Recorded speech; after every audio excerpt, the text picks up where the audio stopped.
flame of love of the Immaculate Heart of Mary, the Spiritual Diary, Chapter 2, Episode 31. Be my little sunflower. November 10th, 1962. Today the Lord spoke at length. He told me to what extent he was so pleased with each soul which, in its powerlessness, surrenders to him. Jesus said, "Again, I will speak of something from your past. Remember when you were still working in the factory? Besides your work, which you did with great fidelity and responsibility, you took a course on quality control. You were very tired when you studied, so you thought and knew that you would not pass the exam. As a working mother with 6 children, burdened with 1,000 preoccupations, you needed enormous effort to study. You surprised yourself by becoming the top student. Although you did not think of me, my hand was upon you. Because there were 4 reels, the machine produced abundant material in just a few minutes. You had to be attentive so there would be no waste. The supervisor continually oversaw the good functioning of these machines and was ready to stop them immediately. He did not want 1/100th of a millimeter of error. I remind you of these facts so you see that you gained success from your application and your conscientious work, not from your knowledge. I am with you as the supervisor of the machine.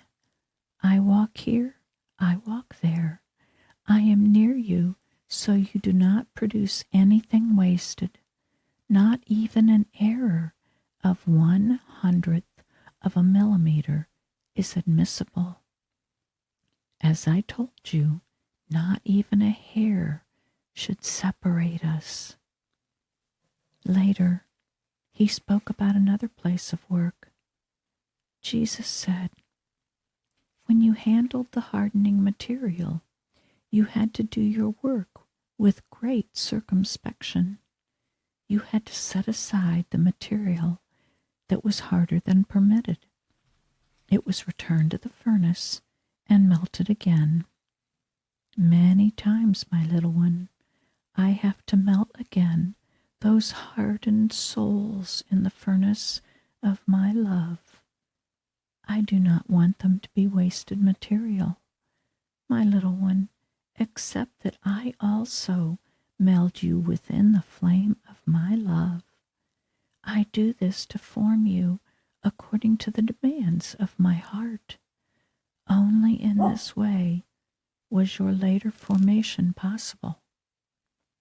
On one occasion, the Lord Jesus said, "Look at the great pear tree that extends its branches over the cultivated lands and offers both shade and exquisite fruit to poor, tired people.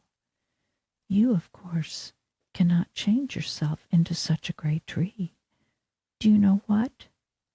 Be my little sunflower and turn toward me your oily seeds, which mature in the rays of the divine sun.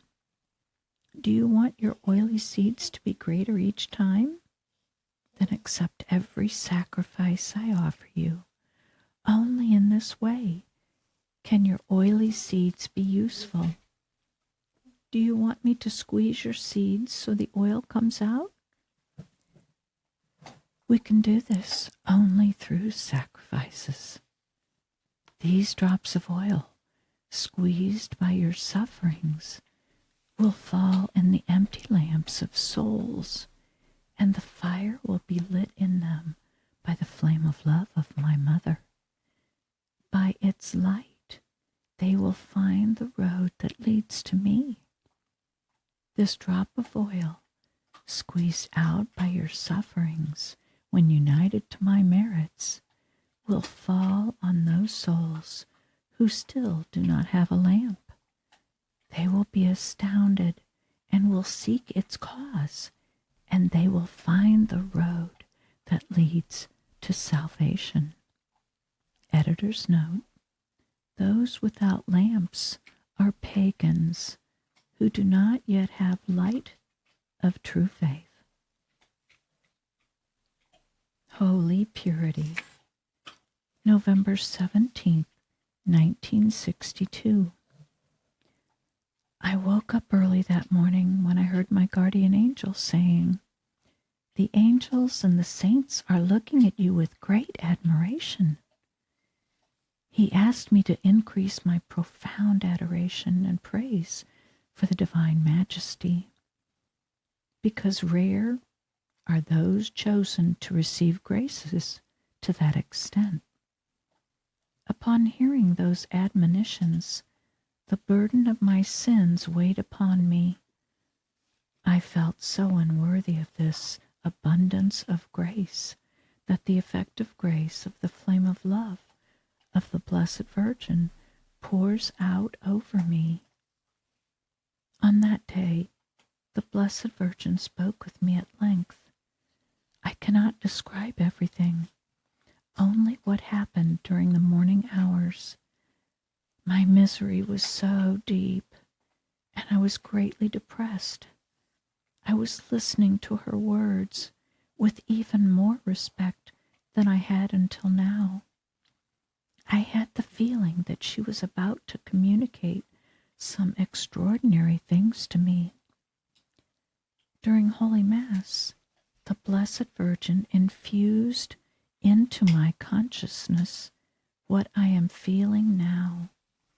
This has caused my soul to be light and lifted up to a sublime state. Mary said, "This great grace, my little one, is holy purity."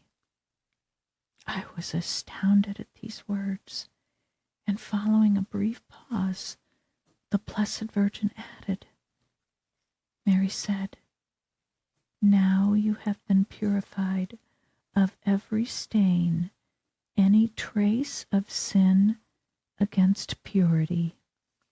From now on, wherever you go, it will be granted to many to perceive the particular purity of your soul, that the effective grace of my flame of love has shed over you, and will distribute to all who will believe and trust in me." Why I chose you.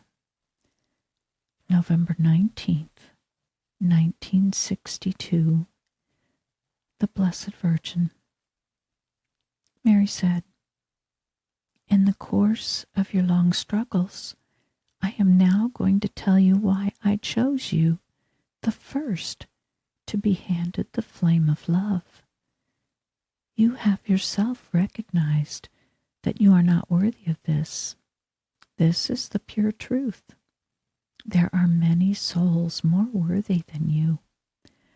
However, the graces I have bestowed upon you and the sufferings you endure with such great fidelity have made you the chosen one. I see your perseverance, and I am rewarding you in advance for that.